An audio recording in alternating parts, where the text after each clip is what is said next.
This is just sort of an off the cuff, just freely expressing myself. I just got done doing a 20-minute video, and YouTube wouldn't record it and put it up. So that's and it tries to block what it is that I'm thinking by sending signals to me. That happens all the time. So first of all, I guess what little time I have on the phone here, and I realize you probably can't see me too well, but because if you've been listening to my videos, you know that I don't, when things come to me and I experience what that is, and then I thus share them, if I don't write it down and I don't put it on recording, it's gone. It's not going to come back to me the same way in which it unfolds as information that I'm experiencing, right? So there were a couple of things that I wanted to make sure got said that I put up, even though the last video, even though it didn't go up on YouTube, it's recorded in my DNA as a matter of my Akashic record.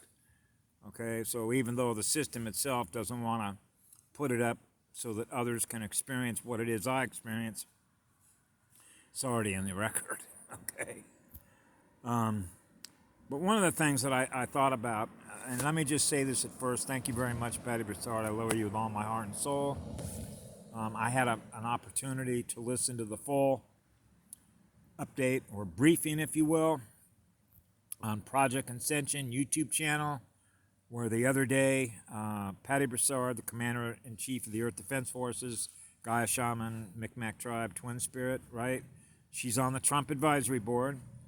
She had an update with Karen Ann Luke McDonald, who's the clan mother of my clan, which is White Bear Clan, which is AB positive bloodline, and gave a pretty good rundown over the course of about, I think it ran about an hour and 50 minutes, maybe somewhere around there. And she provided a lot of good detailed information. And of course, I've mentioned this many times throughout my videos. This war is over, and I knew that with a looking glass when I was a child, which is why it made it so difficult for me and why I asked to leave when I was about 8 years old, because you already know that you're going to end up having to experience so much trauma. And it becomes difficult when you have so much love in your heart, because how do you translate when you are trying to show so much unconditional love towards others that they want to hurt you? I mean, process that. You know, and particularly when you put it through the lens of quantum physics and what we call entropy, which is loss of energy. So you begin to realize, why are they wanting to hurt you or drain your energy when you're trying to give them energy?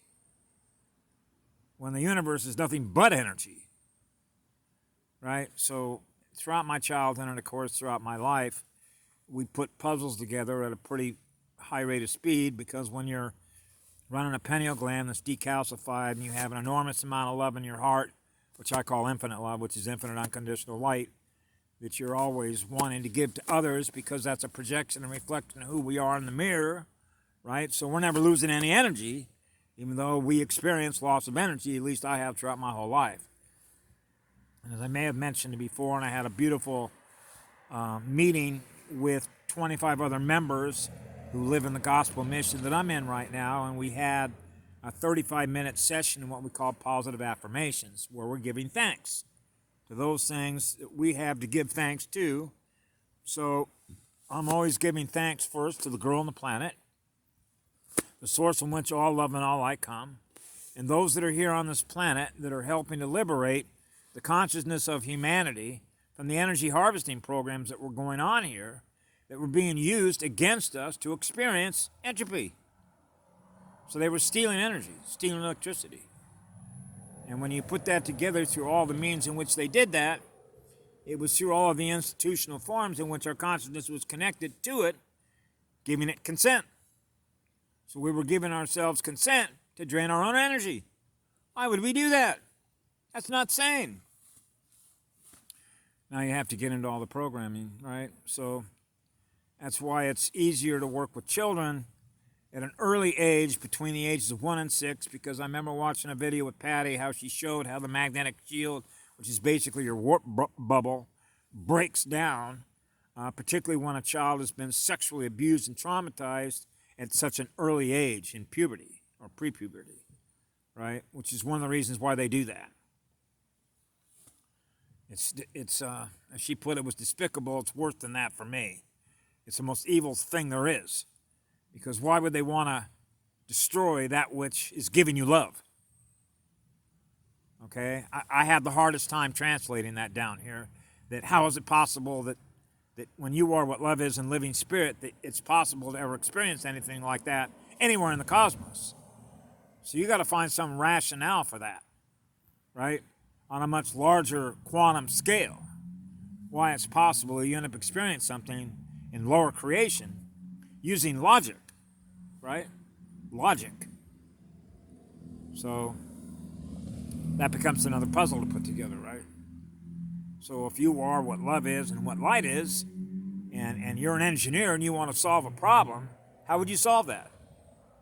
By spreading as much light as you possibly can, wherever you can, so that there isn't any loss of energy wherever you're aware of it, right? Because otherwise, you would then experience a loss of energy in others as a result of something that's communicating something to it that is less in waveform than they are. Now we're back down to learning. So when you begin to perceive Gaia's classroom through the perception of learning, you obviously see that a classroom was wrecked. And I covered and went into extensive detail about that in a previous video, because we're both students and teachers. So, is it possible for a powerful God and a goddess, okay, to learn something from its students, which is biofeedback? Which, if I've got a classroom and I got 25 students, and my objective, as I've mentioned in a previous video, is to see if I can teach or show 25 other boys and girls how to become a lighthouse, introduce them to a goddess in a classroom, then it shouldn't take very long to be able to learn how to attract more light and grow your light spirit body and spin that and rotate that Merkaba off the charts, right? So you can obviously see that the entire process for which teachers, healers, and peacekeepers down here were essentially killed off. So that pretty much wrecked the classroom from that perspective. So what do you have left? Well, what Patty said one time, Pirates of the Caribbean, if you will, right? So, in other words, humanity simply became lab rats and a source of energy. It was being used against us in order to feed off us and all the rest of it. So you got to find some sort of rationale to figure out, well, how the hell did that happen? Right? So that's putting together another puzzle, because if you wanted to solve that problem so that when you think about risk perception, if there's a risk in which more of this kind of stuff is going to happen, how do you solve that problem? Isn't that the whole reason of having a classroom, to produce more lighthouses? To bring more light everywhere at this level of creation throughout all of the star system that exists down here? Right? So you see sort of the dilemma that we're faced with. Right? So I try and put that through the hopper and realize that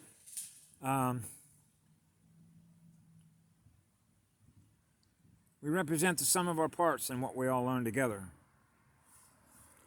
of what we all learn through each other, to advance the evolution of all consciousness throughout everything that is conscious, in which we're all in essentially service to each other, so that we're all thriving and having thriving relationships wherever we go. Wouldn't we want that for ourselves? Because when you measure things on an entropic scale, or loss of energy, the loss of energy is a result of what? The difference in the waveform of communication. Quantum destruction. Right? So, I want to thank Patty Broussard, because I did listen to the update that she gave, and the fact that I knew that we had won this war when I was a child. And so I guess things are going to get wrapped up here between now and a year from now going forward. So that's why it's always been important, I know, to share with everyone else the importance of keeping your pH up, doing the inner work, and getting your third pole restored. So that's the engineering department, self-repair, teleportation. Now you're basically your own battery, producing your own magnetic shield that protects you, and you're off and running. right? So with that, I simply want to give thanks to everybody that's here on the planet, that is here to liberate not just this solar system, but all throughout Laniakea. And that's why you hear me say a lot of times, Aloha Laniakea. Because in Hawaii, that means that the aloha is the essence of the breath of life, which is what love is, which is what light is. And so we always have an enormous amount of love and light to give everybody because that's who we are, right? So it's hard for us to understand why would you want to hurt us if we're trying to love you, because love does no harm, because it is very powerful energy.